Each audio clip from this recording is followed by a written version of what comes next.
Muy buenos días a todos ustedes. Bienvenidos a la séptima sesión de Tertulias 2021. Mi nombre es María Guadalupe Ugalde Mancera. Soy directora de la Nacional de Maestros y en esta ocasión los acompañaré como conductora y moderadora de este evento. A nombre de la Secretaría de Educación Pública, de la Autoridad Educativa Federal en la Ciudad de México, de la Organización de Estados Iberoamericanos para la Educación, la Cultura y la Ciencia, y a nombre de la Nacional de Maestros les doy la más cordial bienvenida al ciclo de conversatorios titulado Tertulias Educativas 2021, con el tema Los desafíos educativos de la nueva normalidad y las prioridades en la formación integral, equitativa e inclusiva para el bienestar social. En esta ocasión contamos con dos invitados, uno de corte nacional y otro internacional. En el caso del invitado nacional es Germán Álvarez Mendiola, investigador del Departamento de Investigaciones Educativas del CINVESTAD, y en el caso de corte internacional con Edgar Ernesto Ábrego Cruz, su director de asesoramiento educativo y modalidades de aprendizaje del Ministerio de Educación de la República de El Salvador. Sean ustedes bienvenidos. Sí, la dinámica de este trabajo será la siguiente. Habrá una exposición de parte de los ponentes de 20 minutos cada uno y en un segundo momento se hará una ronda de preguntas de 15 minutos para finalizar con la participación de la doctora María Luisa Gordillo Díaz, directora general de Educación Normal y Actualización del Magisterio, quien nos brindará un mensaje de cierre de este evento. Sí, a continuación me permito presentar a Germán Álvarez Mendiola con una breve reseña de su producción. Sí, investigador del Departamento de Investigaciones Educativas del CINVESTAD, licenciado en Sociología por la Facultad de Ciencias Políticas y Sociales de la UNAM, maestro y doctor en Ciencias por el Centro de Investigación y de Estudios Avanzados CINVESTAD en la Ciudad de México, investigador titular del Departamento de Investigaciones Educativas del CINVESTAD desde 1990, donde funge actualmente como jefe del departamento. Pertenece al Sistema Nacional de Investigadores Nivel 2, presidente del Consejo Mexicano de Investigación Educativa COMIE 2019-2021. Autor de 80 artículos y capítulos de libros en editoriales académicas y autor o coautor de 9 libros. Entre sus trabajos recientes se encuentran La autonomía universitaria cercada del intervencionismo estatal a la austeridad republicana. En Martínez Rizo Felipe, coordinador. La autonomía universitaria en la coyuntura actual, México, Universidad Autónoma de Aguascalientes 2020. Neoliberales versus postneoliberales en la formación de regímenes de gobernanza en la educación superior de América Latina. En Cambridge University Press 2020, en colaboración con Alejandro González Ledesma. Educación superior y cambios demográficos en México, en desigualdad, innovación y reforma en la educación superior. Desafíos de la migración y el envejecimiento. Springer 2020, con la colaboración de Brenda Pérez. Miembro de diversas asociaciones de investigación nacionales e internacionales. Integrante de comités y consejos editoriales, como el de la Asociación Nacional de Universidades e Instituciones de Educación Superior, ANUIS, de la revista Perfiles Educativos, de la revista Mexicana e Investigación Educativa, de la revista Educación, Formación e Investigación, y del portal educativo Educación Futura. Es un gusto tenerle con nosotros esta mañana. Germán Álvarez Mendiola, permito preguntarle, ¿cuáles son las prioridades y los desafíos de la educación obligatoria en la nueva normalidad que resultará de la pandemia de COVID-19? Le escuchamos con gusto. Gracias. Muchas gracias, maestra María Guadalupe Ugalde. Agradezco mucho su generosa introducción, así como agradezco también a María Luisa Gordillo Díaz, directora general de la Educación Normal y Actualización del Magisterio, a María Guadalupe, a usted, por supuesto, a Yanín Romero, colega y amiga mía, a Patricia Aldana de la OEI, por haber organizado este acto y por haberme invitado. Me siento realmente muy honrado de participar con ustedes y compartir algunas reflexiones sobre temas de gran interés para la educación mexicana y me atrevería a decir para la educación en general en diversos países del mundo. Hay muchas maneras de entrarle a la pregunta que me hace maestra María Guadalupe y me voy a permitir entrar desde una perspectiva un poco más general, un tanto cuanto abstracta, pero que me parece necesaria para encuadrar la discusión sobre lo que tenemos ahora que hacer, lo que tenemos por frente ante los problemas que la pandemia y la suspensión de actividades generó sobre el sistema educativo y que además se suman a los problemas que ya hemos venido acumulando desde antes de la pandemia.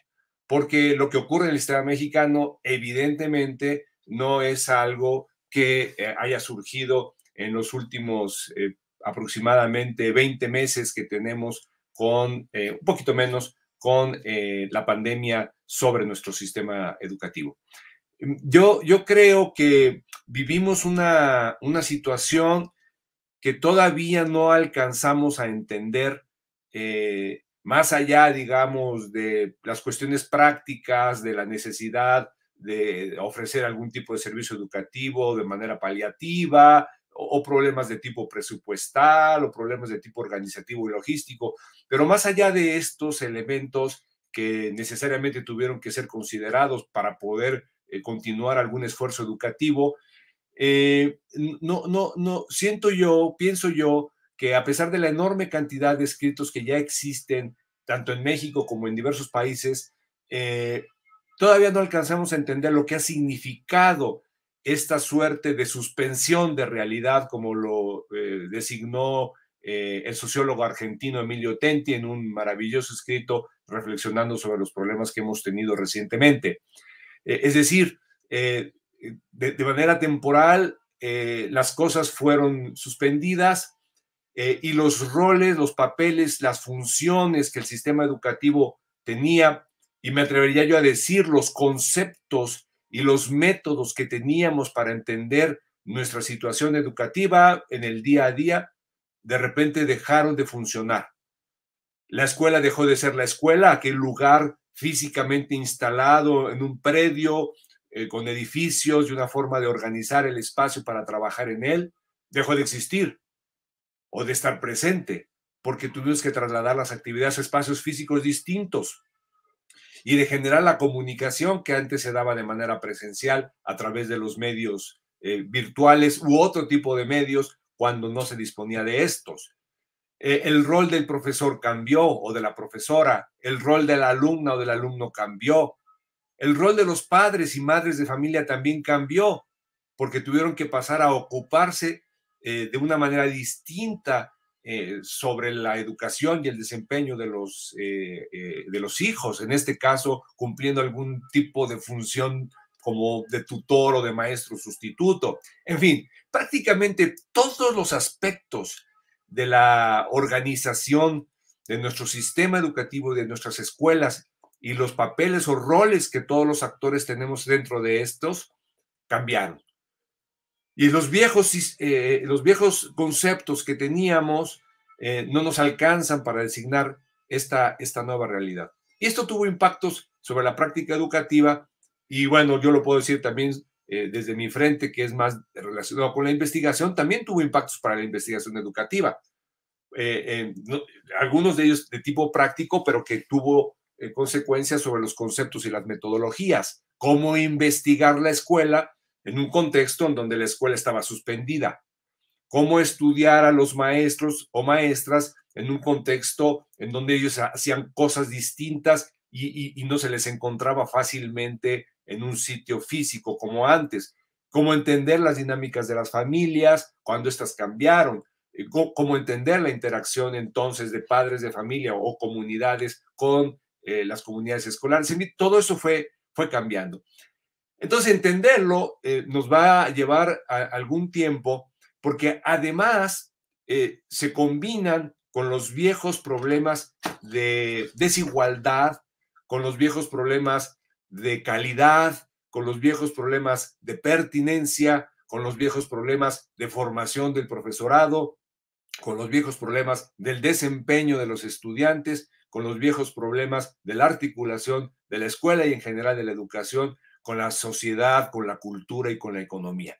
Es decir, yo creo que tenemos que asumir que estamos ante un reto intelectual y de política educativa, y yo me atrevería a decir también de financiamiento educativo, por diversos problemas que si nos da tiempo podemos conversar, de enormes dimensiones, y que no basta con intentar regresar a una nueva normalidad haciendo caso omiso de lo que ha ocurrido, porque nosotros podemos aprovechar las circunstancias que se han generado para reflexionar sobre los problemas anteriores y los problemas nuevos y para intentar hacer un cambio cualitativo importante sobre la educación mexicana. Importante en el sentido de una transformación diferente a lo que veníamos realizando antes y que pueda proyectar nuestra educación hacia las necesidades actuales y futuras, que el futuro, como siempre, nos ha alcanzado ya desde hace tiempo. Entonces, creo que es una magnífica oportunidad para repensar la educación y para generar coordenadas de reforma educativa de otro tipo. Y en esa medida, ir avanzando hacia lo que realmente nos importa, que es una formación adecuada y pertinente de nuestros chicos y chicas, no solamente en el nivel básico, sino en el nivel medio y en el nivel medio superior. ¿Cuáles serían, desde mi punto de vista, las grandes coordenadas que tendrían que guiar la reflexión de lo que ahora nos ocurre y de lo que debemos o podemos hacer? En primer lugar, creo que es de suma importancia poner en práctica la vieja idea. Recuerdo mucho a Paulo Freire, ahora que estamos cumpliendo 100 años de su nacimiento, de que la educación tiene que ser transformadora, no porque la educación en sí mismo transforme las cosas, sino porque transforma a los individuos que a su vez son los sujetos del cambio. En esa idea freiriana de una educación que sirva para entender la realidad y actuar sobre ella. Bueno, tenemos problemas, por lo menos yo diría, de gran calado en 5 órdenes de la vida social, económica y cultural. El primero es el que tiene que ver con la democracia, porque vivimos un déficit democrático, no solamente en México, a nivel federal, estatal o municipal o incluso local, sino en todo el mundo. En todo el mundo hay un déficit democrático y la calidad, las calidades de la democracia se han puesto en cuestión. Y esto es muy importante porque tiene que ver con la forma en cómo los individuos participamos en la toma de decisiones.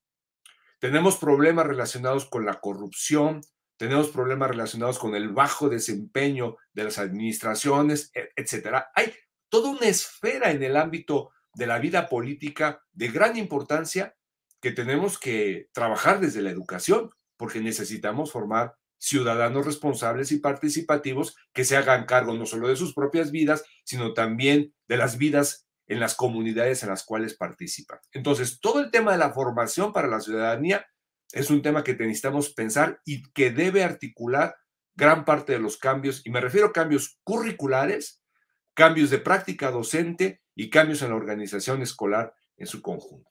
Tenemos otro problema de grandes dimensiones, cambio climático global, que ahora se está discutiendo en el encuentro mundial.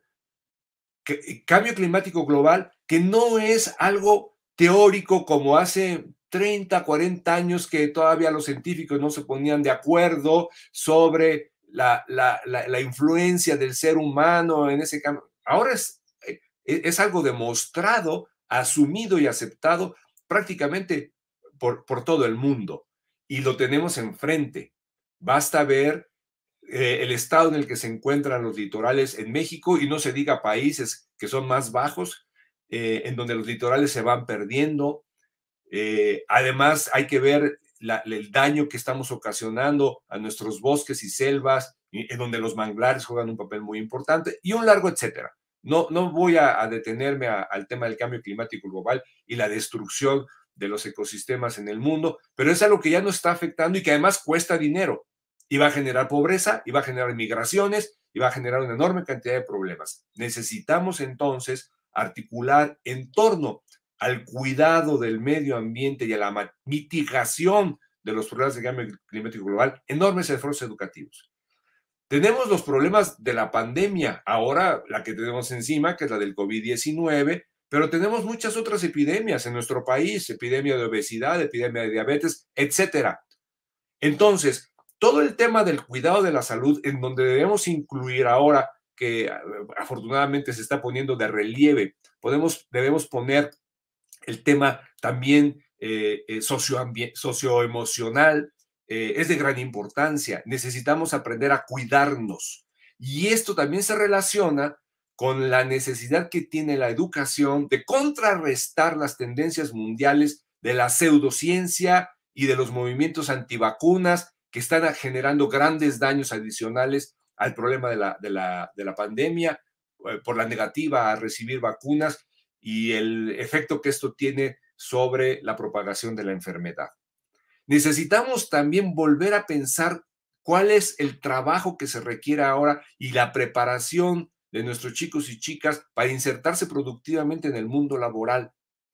El mundo laboral está cambiando, a la vez que muchos otros aspectos no están cambiando y tienen problemas muy viejos que necesitan ser resueltos. Entonces, el tema de las habilidades y de la pertinencia educativa para el mundo del trabajo continúa siendo de la mayor importancia. Y el quinto tema, el gran quinto tema que articula esto también es el de las tecnologías. ¿Qué hacer con las tecnologías? ¿Cómo incorporar las tecnologías? ¿Cómo aprovechar las tecnologías para informarnos, para obtener datos, para tener conocimiento, para acercar el conocimiento a lugares remotos, para ensayar? Es decir, todo lo que se ha llamado la educación expandida a través de las tecnologías es un tema de gran importancia. Esos son los grandes 5 temas que yo observo que deben articular las reformas educativas, digamos, de esta nueva generación. Y hay temas que recorren estos 5 temas también. Por ejemplo, la necesidad de desarrollar el pensamiento crítico, la necesidad de fomentar una perspectiva científica entre nuestros alumnos, la necesidad de desarrollar habilidades de pensamiento. Son temas que articulan todo y es de gran interés. ¿Qué quiere decir lo que estoy diciendo?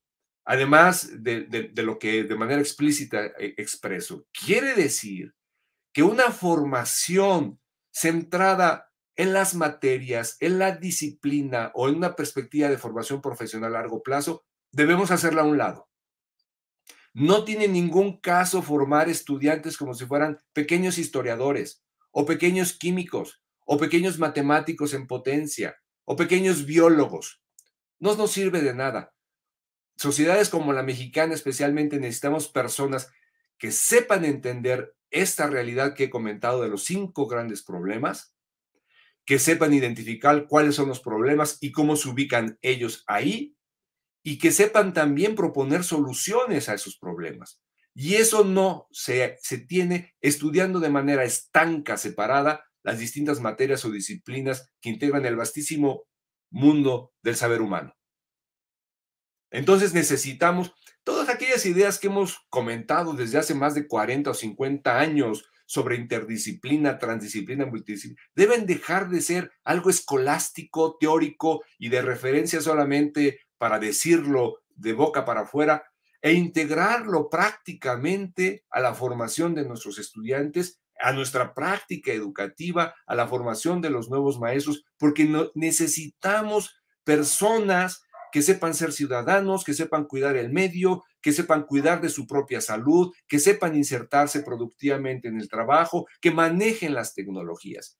Y eso La vía que hemos estado experimentando en México, que es la vía fundamentalmente disciplinaria por materias, no nos está resolviendo esta necesidad tan grande. Creo entonces que necesitamos repensar una educación que incluya, que sume, que potencie, que vincule. No una educación para polarizar más, no una educación para atacar, no una educación para devaluar o minusvaluar a las personas que piensan o que son distintas a nosotros, sino por el contrario, una expansión que permita expandir nuestros ámbitos de la experiencia y que refleje las múltiples interacciones que ahora en la realidad tenemos en la sociedad. Es decir, hay muchos ámbitos de nuestra vida social y política en donde se nos presentan falsas dicotomías. Por ejemplo, es muy común encontrar en el debate académico una dicotomía entre formar para el trabajo y formar ciudadanos críticos, como si fueran dos cosas diferentes, porque se acusa que una es para formar en función del capitalismo y la otra en función de una transformación. Pues no, requerimos formar para que la gente sepa trabajar y necesitamos también formar para que la gente pueda criticar eventualmente ese capitalismo o lo que sea y pueda proponer transformaciones. Pero no podemos omitir esas cuestiones. O las dicotomías en necesitamos una formación más teórica, más práctica. No, necesitamos ambas. Y así por el estilo. Dicotomías que son falsas soluciones o falsas alternativas y que deben estar integrados. Porque vivimos en sociedades muy complejas, diversas, conflictivas, problemáticas, pero al mismo tiempo son sociedades ricas, son sociedades apasionantes, son sociedades interesantes, son sociedades que nos intrigan y que necesitamos conocer. Necesitamos conocerlas, saber vivir en ellas y resolver sus problemas en la medida de nuestras posibilidades. Y esto, no sé, maestra, si todavía tenga algún tiempo para ir cerrando, usted me indica, por favor, pero esto exige conexiones intelectuales, conexiones cognitivas, conexiones culturales, conexiones educativas, para ir construyendo en la escuela y desde la escuela, o contribuyendo en la escuela y desde la escuela, a construir sociedades de diálogo, sociedades que argumenten, que se basen en el conocimiento, que se basen en el pensamiento, en la información y en el rigor. No en el rigor a la antigüedad, sino en el rigor, en el sentido de datos bien organizados, bien construidos, bien analizados, bien interpretados, es decir, basados en procedimientos de razonamiento sistemático. Y para eso necesitamos construir puentes entre diversos actores y entre distintas disciplinas. Necesitamos empujar a que las disciplinas sigan pensando que ellas y sus practicantes son lo más importante. No es más importante un biólogo que un historiador, o un historiador que un politólogo, o un politólogo que un economista, o un economista que un matemático, o un matemático que un químico. Necesitamos superar ya esas divisiones estancas y construir puentes. Entonces, necesitamos, por lo tanto, construir esos currículos y esas prácticas y esa organización escolar en función de esa articulación, de esa construcción de puentes, de esa generación de diálogos que este país está perdiendo. Entonces, cierro con esta última idea. Las escuelas, creo yo, que tienen que hacerse eco y propiciar eso que en el ámbito tecnológico se llaman las experiencias expandidas, pero también en el sentido no únicamente tecnológico, sino en el sentido en que nuestras vidas son cada vez más complejas. A veces lo vivimos de manera caótica, pero entonces toda esa gama de experiencias deben ser integradas porque implican nuevas formas de interactuar con los demás. Entonces, necesitamos pensar las escuelas en términos de inteligencia artificial, sí, en términos de pedagogías verdes, sí. Estoy usando términos que más o menos se están poniendo de moda desde hace algunos años. En términos de empoderamiento de las personas, sí. En términos de habilidades blandas, también. en términos de aprendizajes colaborativos y adaptativos, y yo diría transformadores también. En términos de autoaprendizaje, esto es de la mayor importancia y sin duda lo que hemos estado comentando en términos de tecnologías de educación remota. Entonces, por lo tanto, esta educación expandida deberíamos pensarla en una educación que es aparentemente más compleja, lo es más compleja y también exige organización y recursos. No se va a dar de manera espontánea, hay que guiar ese trabajo para integrar la educación formal con la educación informal y a través de las nuevas tecnologías en una especie como de educación ubicua que se desarrolla en muchos lugares y en muchas temporalidades, en un concepto parecido, ya viejo, al de educación permanente y también al ya viejo de aprendizajes a lo largo de la vida, que necesitamos rescatarlo y que necesitamos organizarlo y necesitamos financiarlo bajo la idea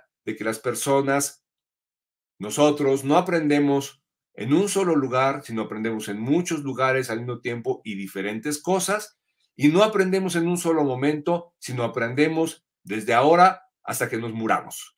Entonces, bajo ese concepto de educación a lo largo y a lo ancho de la vida, necesitamos repensar nuestro sistema educativo y generar cambios. Y eso implica, cierro con esto, hacer un esfuerzo enorme por recortar los currículos. No es posible tener una educación eficaz, pertinente, adecuada y de calidad con currículos tan recargados. No es posible. Necesitamos renunciar a esa pretensión vana y pretenciosa de educar en muchísimas cosas a los alumnos y alumnas que a la larga termina siendo en muy pocas cosas. Con esto terminaría mi participación y reitero mi agradecimiento por la invitación que me han hecho. Muchas gracias, maestra María Ugalde. Muchísimas gracias a usted. Sí, bien, pasamos con el doctor Edgar Ernesto Abrego Cruz, subdirector de Asesoramiento Educativo y Modalidades de Aprendizaje del Ministerio de Educación de la República del Salvador. Sí, vamos a leer algo de su semblanza. Educador salvadoreño, con estudios de profesorado y licenciatura en orientación educativa, cuenta con una maestría en tecnología educativa y ha cursado los estudios del doctorado en mediación pedagógica, postulante a doctorado. Cuenta con posgrados en educación comunitaria y en gestión de la calidad educativa. Ha desempeñado variados cargos en el sector educativo, en el ámbito privado y público. Labora desde hace 20 años en el Ministerio de Educación de El Salvador, donde actualmente se desempeña como subdirector de asesoramiento educativo y modalidades de aprendizaje. Su labor académica suma ya más de 30 años, de los cuales 27 los ha destinado a la docencia universitaria a nivel pregrado y pregrado en diferentes instituciones de educación superior del país. Ha dictado múltiples cursos, seminarios. Se ha caído la red. Bueno, ¿no me escucha? Red acá, pero escucharé su pregunta, Mario Ugalde. Ha dictado múltiples cursos, seminarios, talleres y conferencias. Ha escrito variados artículos relativos a la educación y es autor del libro de circulación gratuita en Internet llamado Compendio de Lecciones Básicas de Ética para Futuros Profesionales.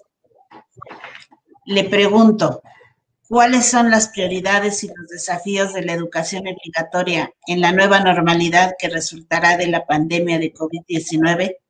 Adelante, le escuchamos con atención. Bien, un grato saludo desde El Salvador. Agradecemos la invitación particular que nos han hecho. Creemos que es una oportunidad para compartir algunas ideas y reflexionar juntos sobre el porvenir en la educación. Voy a disculparme si mis intervenciones parten de una valoración eminentemente salvadoreña, porque es el fenómeno educativo.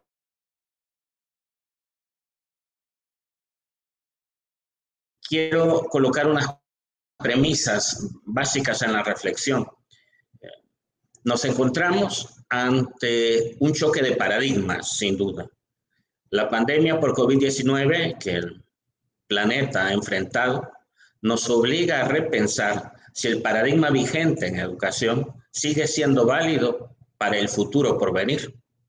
Es decir, si nosotros revisamos las bases de ese paradigma, donde los docentes fueron formados para una escuela regular, con estudiantes regulares, en tiempos y momentos regulares, definitivamente que la inflexión que la pandemia propicia nos obliga a pensar si esa casi condición de equilibrio en la que el paradigma tradicional funcionaba sigue siendo válida o vigente en este tiempo. Creo que es la primera apuesta que aquellos que se dedican al ámbito de la educación desde distintas perspectivas, la investigación, la docencia, etcétera, es un fenómeno que está a la base. Es decir, es válido volver a una escuela que responda a las bases de ese paradigma. Creo que ello puede permitirnos profundizar en los diferentes fenómenos que están vinculados con el mismo y propiciar algunas alternativas. Desde nuestra realidad en El Salvador, como otros países probablemente de la región, no estábamos preparados para enfrentar una situación de suspensión de la presencia de estudiantes en los recintos educativos.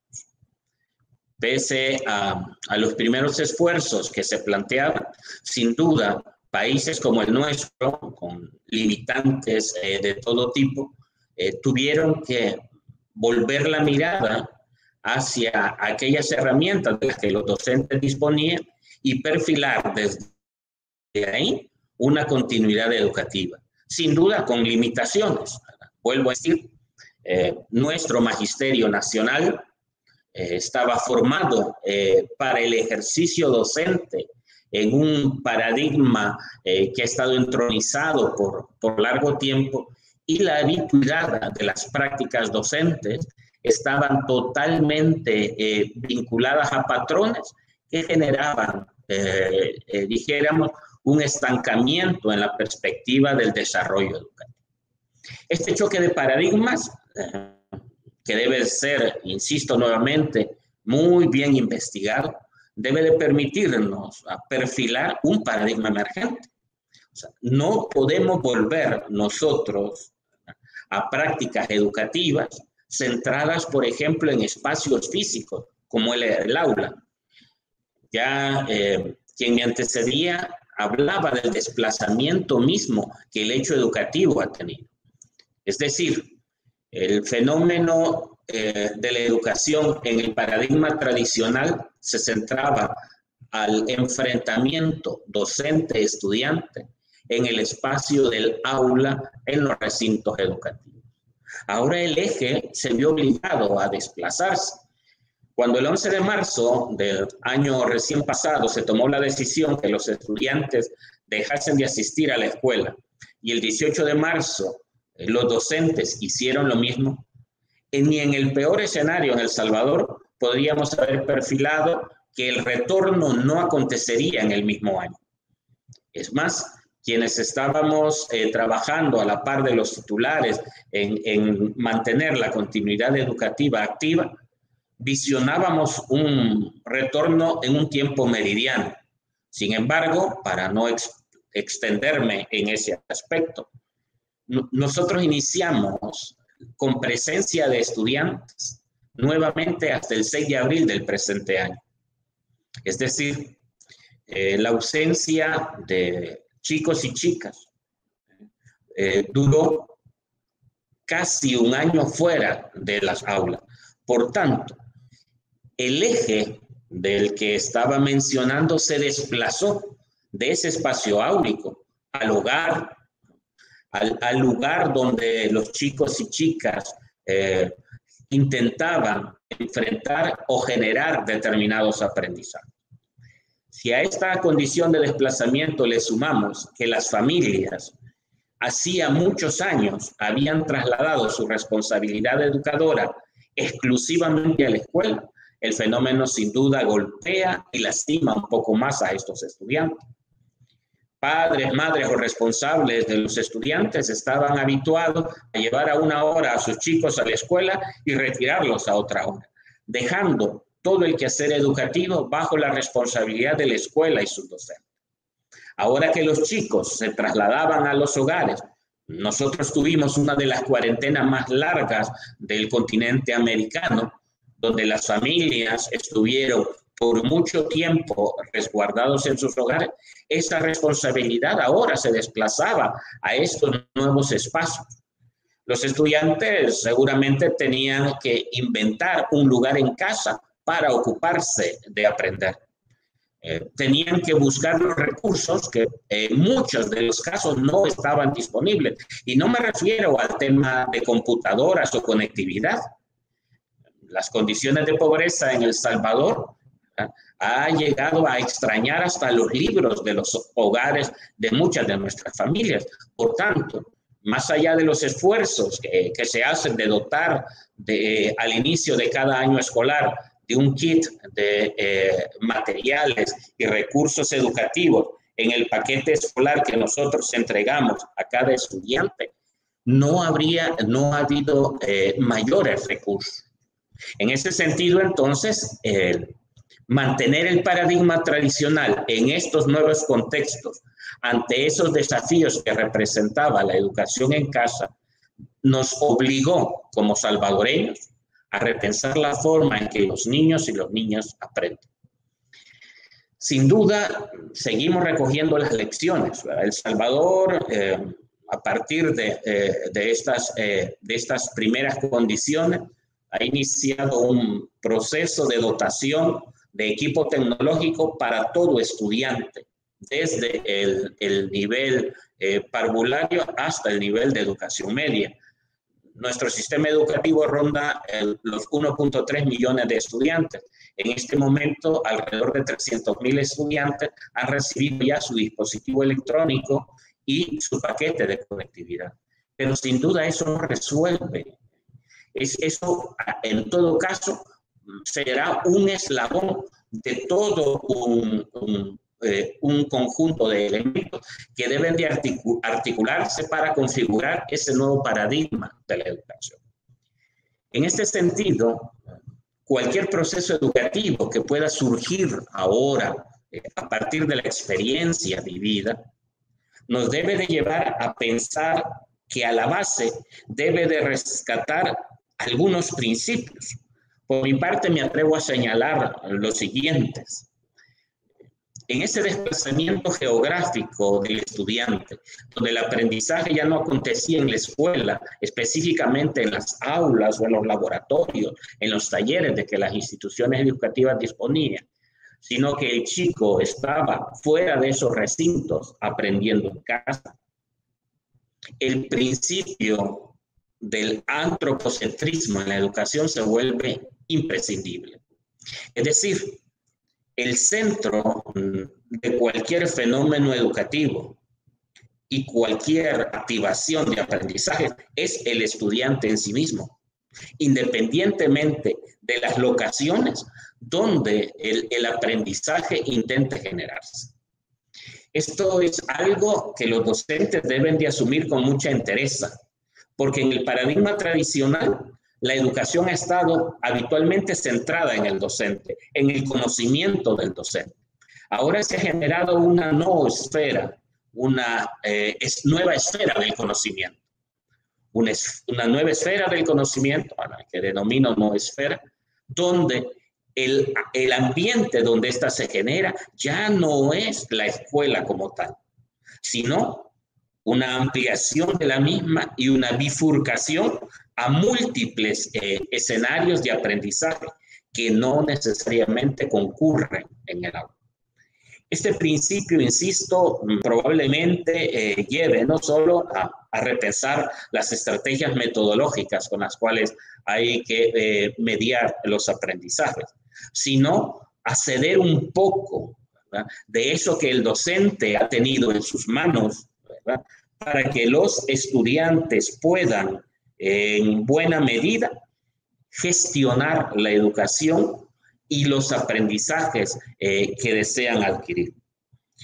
Un segundo principio que a mi juicio debe de estar a la base es el reconocimiento de la persona, del estudiante, como un ser total, como un auténtico otro. El paradigma tradicional, que usualmente fragmenta el conocimiento en disciplinas, ¿verdad?, que el estudiante recibe a través de diferentes materias, segmenta también, ¿verdad?, ese ser integral. Por tanto, nos ocupamos del desarrollo de las habilidades matemáticas, del desarrollo de las habilidades lingüísticas, que el estudiante domine herramientas tecnológicas, que adquiera habilidades en un segundo idioma, pero seguimos fraccionando, sin ver a la persona del estudiante como un ser total. Es decir, ¿en qué condiciones enfrentó el aprendizaje el estudiante durante el periodo de la pandemia? ¿De qué recursos anímicos, psicológicos se valió para hacer suyo ese aprendizaje? Una de las primeras ocupaciones que nosotros tuvimos fue la atención socioemocional de los estudiantes tras el retorno. En el mes de abril no empezamos con las clases de matemáticas, de ciencia o de lenguaje directamente. Las primeras semanas las ocupamos para atender esa condición anímica del estudiante, esa condición socioemocional. Es que no tiene que ver exclusivamente con el estrés que el encierro pudo haber generado, sino con todos esos elementos que estuvieron ausentes en la interacción social de ese estudiante. No compartió con sus compañeritos, no tuvo interacción en el patio ampliado de una escuela, etc. Y por tanto, antes de enfrentar cualquier proceso para aprender, habíamos que asegurarnos de que su condición anímica estuviera apto para eso. Pero eso solo se puede comprender si vemos al estudiante desde esta perspectiva de totalidad, como un auténtico otro, tal como diría Maturana.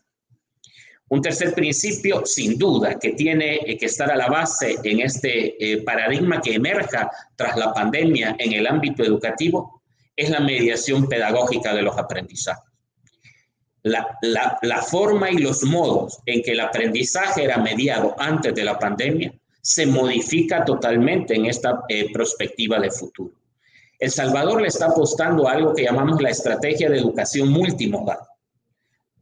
Es decir, si antes teníamos unos modos o limitados modos para que el chico o la chica activara sus aprendizajes, durante la pandemia y tras la pandemia se vuelve imprescindible una perspectiva de educación multimodal dentro de este paradigma emergente en educación.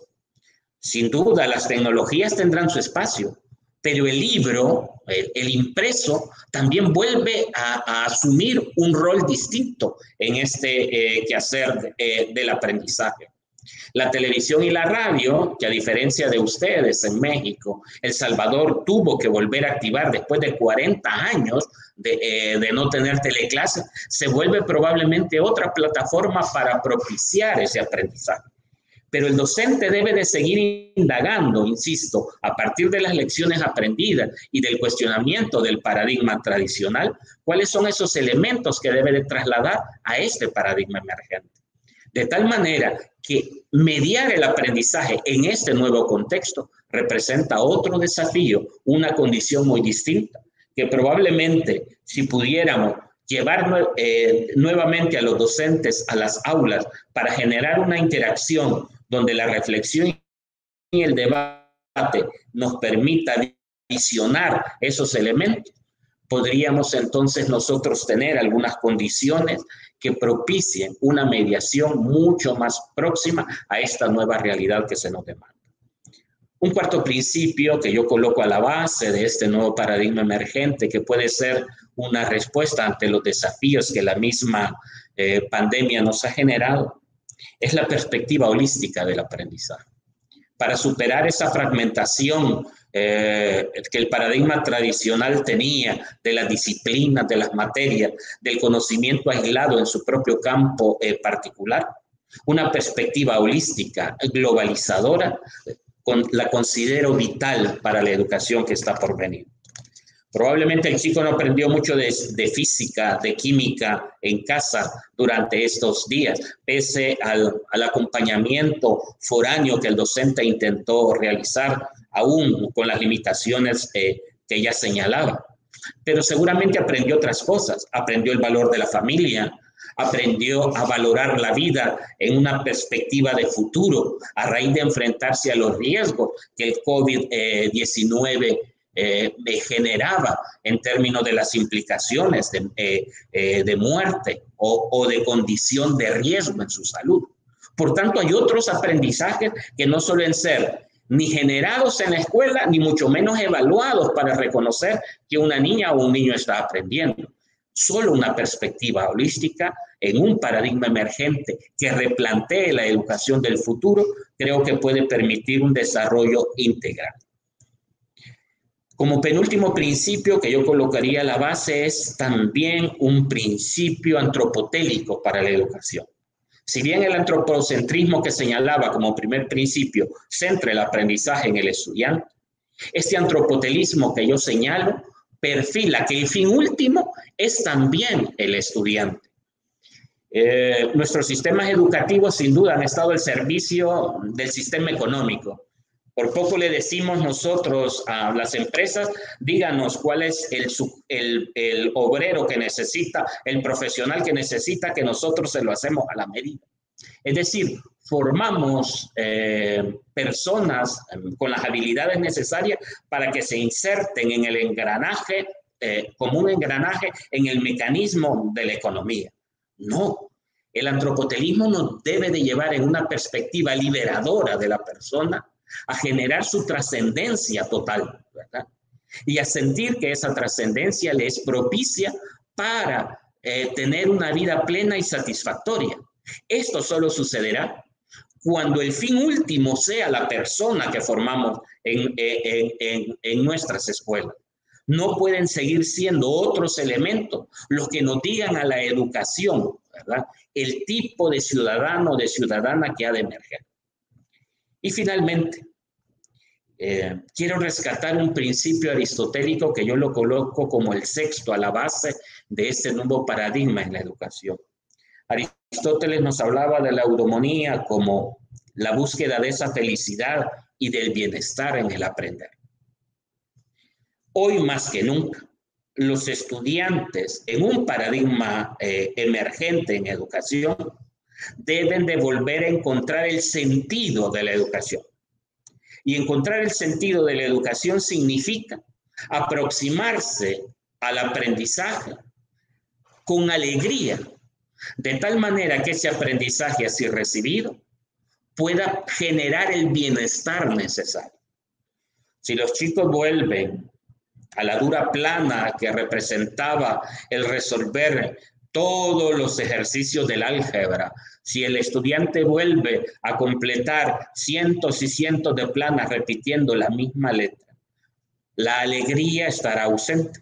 Y para ser coherente con uno de los principios que citaba anteriormente, de ver esa totalidad en el estudiante, la animosidad que el estudiante post pandemia debe de tener de cara al aprendizaje debe de ser mayor.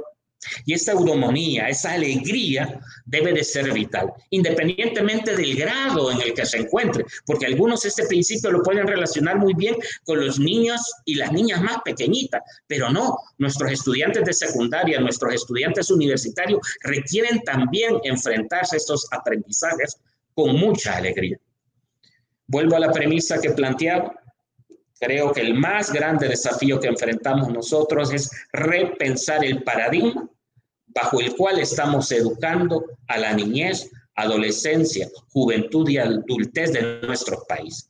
El paradigma tradicional no solo venía en crisis desde hacía mucho antes de la pandemia, pero la pandemia puede volverse ese punto de inflexión para que un nuevo paradigma emerja que sea respuesta efectiva para los aprendizajes que requieren los ciudadanos de esta generación y de las futuras generaciones.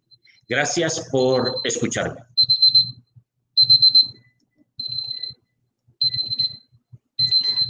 Muchas gracias, doctor. Pues agradecemos a los dos ponentes, muy coincidentes sus ideas en relación a la necesidad de repensar el modelo educativo, sí, de América, del mundo, decía Germán Álvarez, no solo de México, y vemos que sí son coincidentes las ideas. El doctor Germán nos plantea varias ideas, la necesidad, dice, tenemos un déficit de democracia, ¿sí? Nos habla también de la necesidad de atender a la situación del clima, la situación climática, a este problema de la pandemia, pero no solo de eso, sino de la salud en general, a la necesidad de la productividad y de el uso de las tecnologías. El doctor Edgar nos habla también de algunos principios, ¿sí? Primero, reconocer a la persona del estudiante, ¿sí? Centrarlo en el ambiente, ¿sí? Habla de múltiples ambientes ya no podemos hablar de un solo espacio, ¿sí? Habla de una mediación pedagógica, ¿sí? Una educación multimodal, donde está incluida la tecnología, el libro, la televisión, el radio. Una perspectiva nueva del aprendizaje, de un nuevo paradigma, ¿sí? Y de una educación centrada en la persona. Creo que, y de una educación que permita aprender con alegría.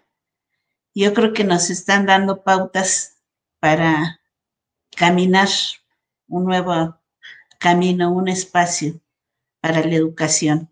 Y en el caso de nosotros, en especial de las escuelas normales que tenemos que formar a los docentes, pues yo creo que esto lo tenemos que recuperar y analizar y crear los espacios de diálogo y de transformación necesarios para ello. No sé si pasemos entonces a las preguntas. Si me permiten, voy a seguir algunas preguntas de las personas que nos ven por Facebook, por YouTube y por Live.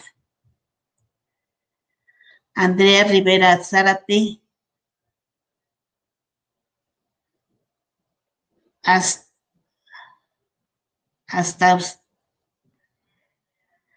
Hasta el faro 1040 en el siglo XX se hablaba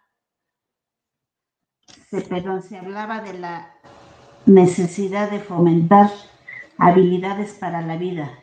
¿Por qué creen que a pesar de ello, y aunque se han retomado en los cúmulos, no se ha logrado desarrollar en las escuelas?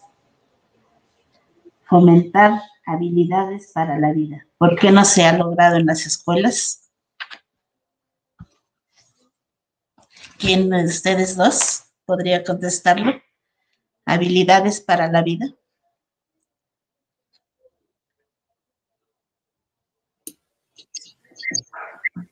Bueno, es que no sé si el maestro o doctor Edgar Ábrego quisiera contestar.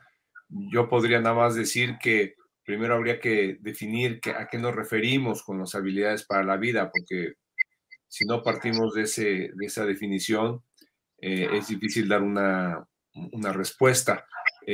Yo creo que sí, algo hemos formado, probablemente no como quisiéramos, habría que hacer el diagnóstico respectivo, que además debe ser muy diverso por tipos de escuela y lugares, ¿no?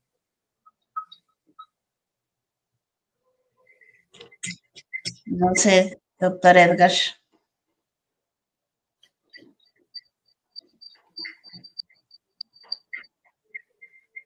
Creo que su micrófono está cerrado, doctor Edgar. Ya. Ok, pues sí, gracias. Creo que a la base colocaría nuevamente el enfrentamiento de estos paradigmas, porque probablemente las habilidades para la vida que nosotros habíamos perfilados antes de la pandemia respondían a una particularidad y a un contexto. Y comparto exactamente la idea del doctor Álvarez de repensar cuáles son esas habilidades para el ejercicio de esta nueva ciudadanía post-pandemia. Sin duda que no basta con colocarlas en el currículum. En ocasiones suelo decir que no bastan que algunos mandatos estén en los libros sagrados para que los seres humanos los cumplamos. Aquellos que se vuelven fieles de las religiones donde esos textos sagrados están planteados. El mismo hecho que coloquemos algo en currículum no garantiza que porque está prescrito en los programas de estudio ha de realizarse. Más bien aquí requiere el entender una nueva ciudadanía post-pandemia, el visionar el tipo de persona que nuestras sociedades van a requerir y entonces comenzar nosotros a identificar cuáles son esas habilidades que hemos de propiciar, de buscar los mecanismos para generarlas y que se activen en estas personas, de tal manera que cuando el ejercicio ciudadano lo requiera en los diferentes ámbitos donde esta persona se desempeñe, esas habilidades fluyan. Creo que es parte de esta necesidad de indagar, de investigar, que yo planteaba en el paradigma emergente. Bien, Silvia de la Escuela Normal Superior de México nos pregunta, ¿qué escuelas han desarrollado la educación expandida y cómo lograron hacerla? Creo que es una pregunta para el doctor Edgar.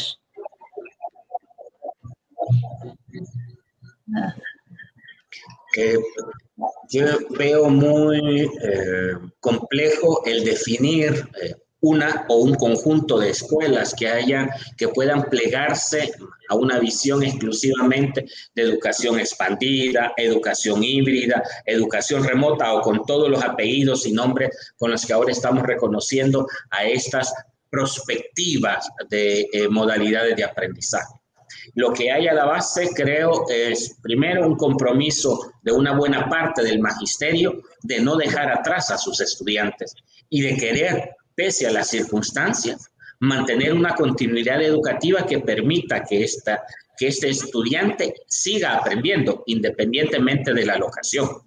Creo que pasarán algunos meses donde, volviendo la mirada hacia atrás, podamos comenzar a medir qué instituciones están trabajando mucho más con ello. Por ponerles un ejemplo, nosotros tenemos una apuesta por la estrategia de educación multimodal a partir de lo que yo disponía.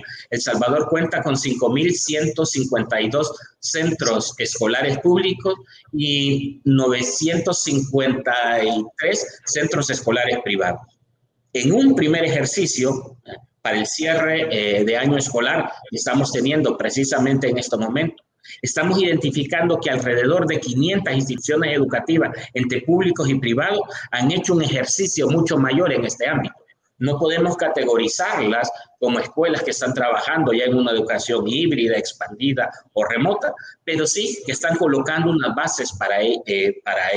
Entonces creo que serán los estudios posteriores, el afanciamiento de determinados elementos, los que nos procuren el ir descubriendo cómo los claustros de docentes y las instituciones educativas van apropiándose de estas nuevas modalidades de aprendizaje.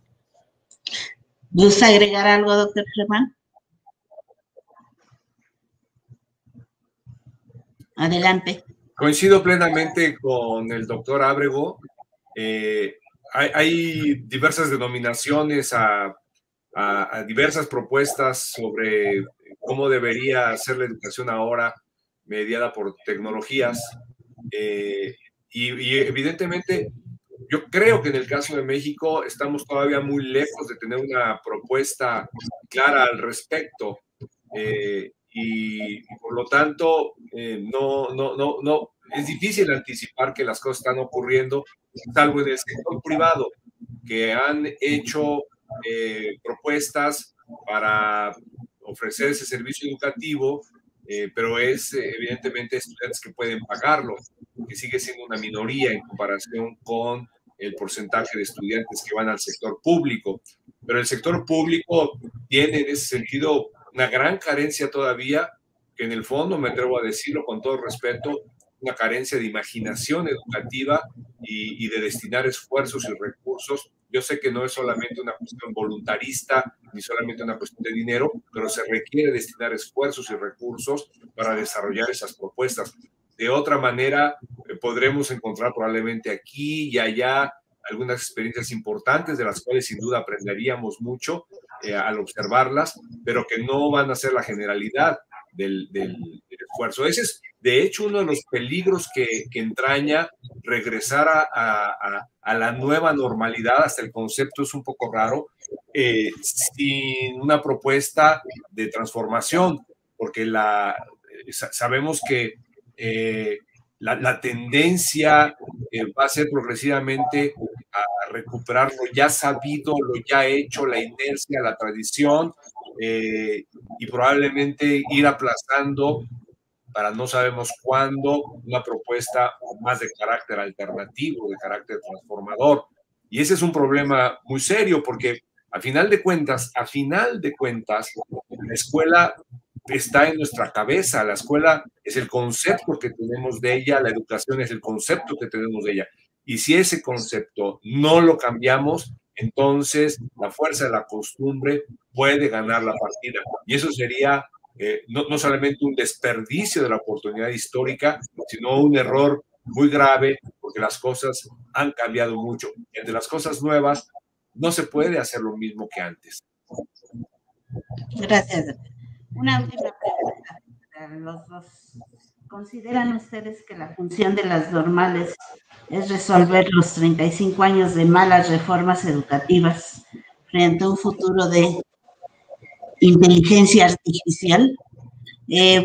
Bueno, va específicamente para las normales de la Ciudad de México, pero no sé si el sistema de formación de docentes de Salvador también nos pueda contemplar estas reformas que se vienen haciendo en la formación docente.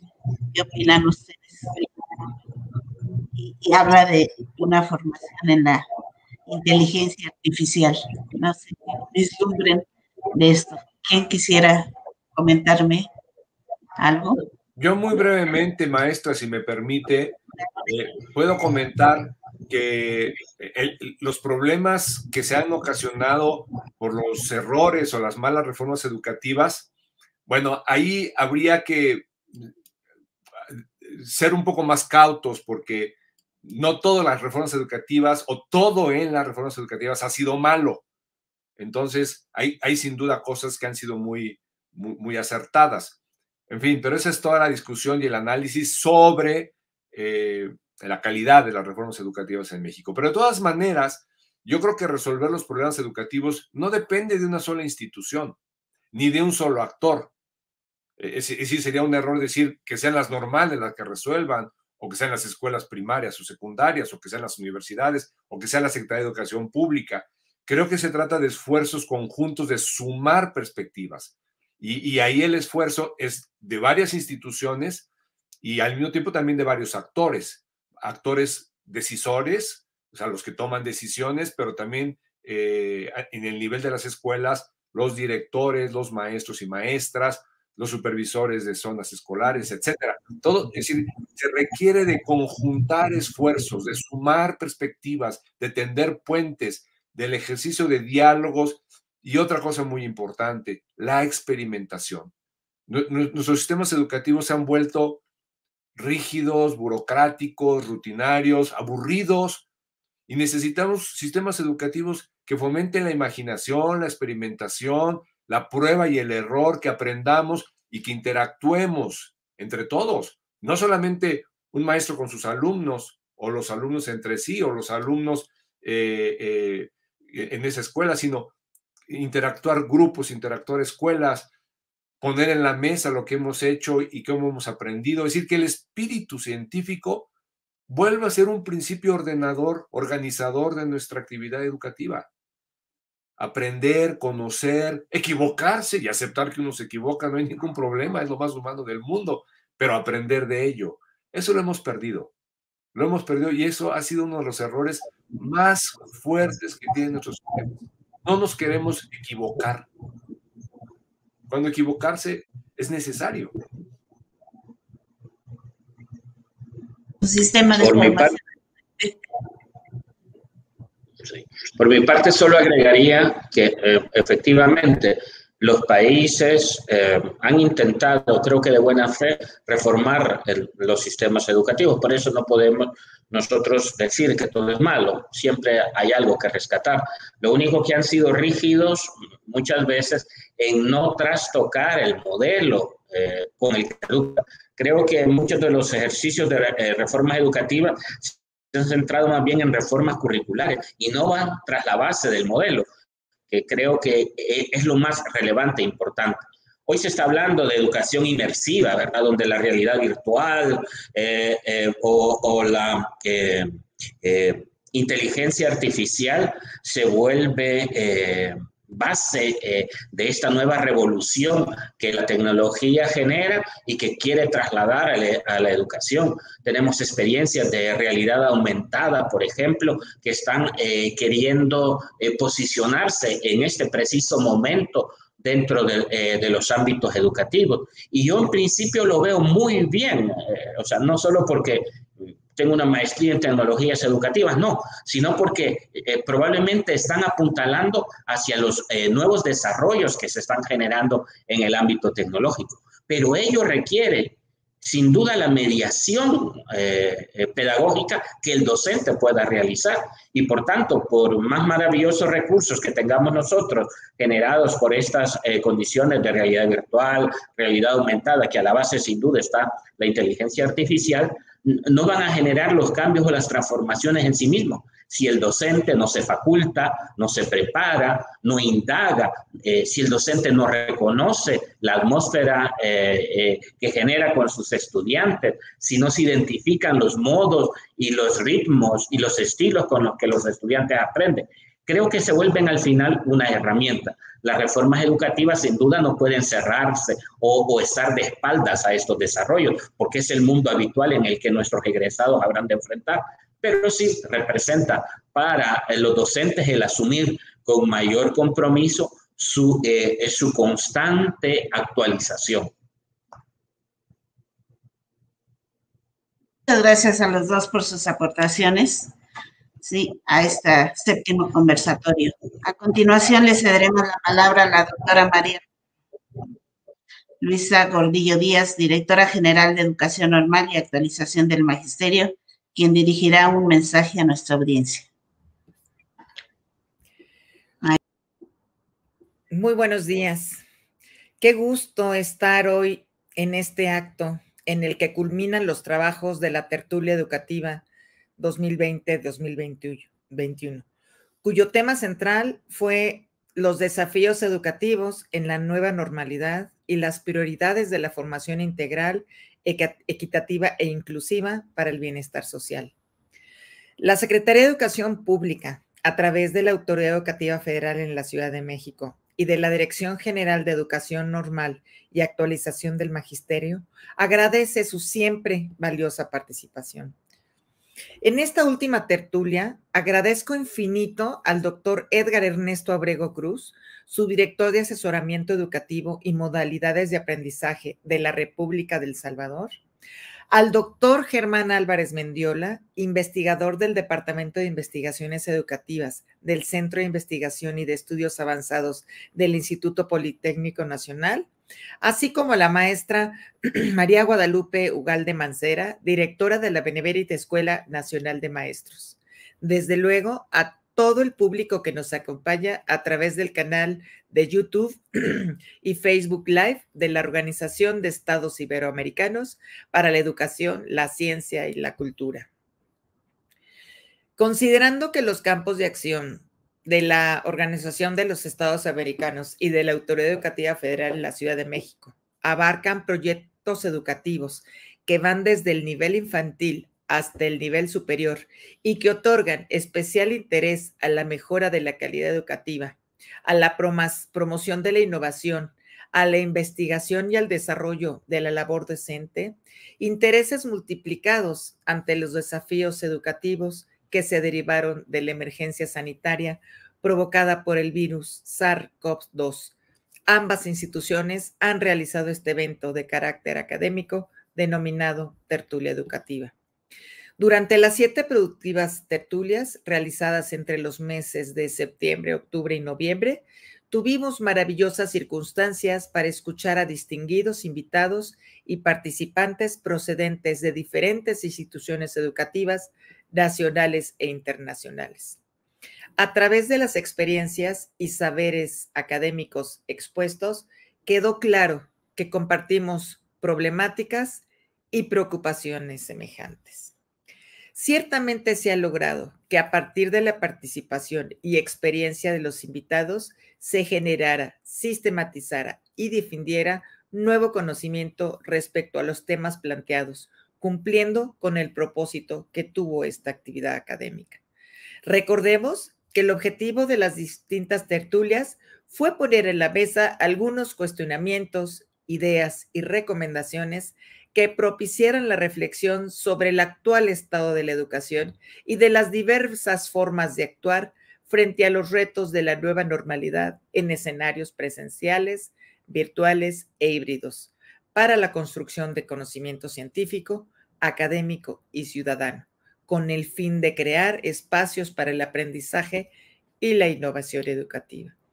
Sin duda, este propósito se ha logrado gracias a los especialistas y funcionarios de alto nivel, nacional e internacional, que aportaron su análisis, experiencia y reflexión a partir de la pregunta orientadora que dirigió la reflexión hacia las prioridades y desafíos de la educación en la nueva normalidad.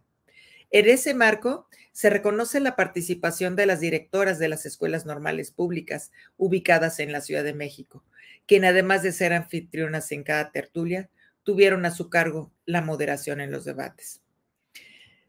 A través de las 7 tertulias se socializaron las experiencias y las disertaciones de los participantes. Pertinentemente se expusieron acuerdos, desacuerdos y contrastes en torno a las diversas temáticas.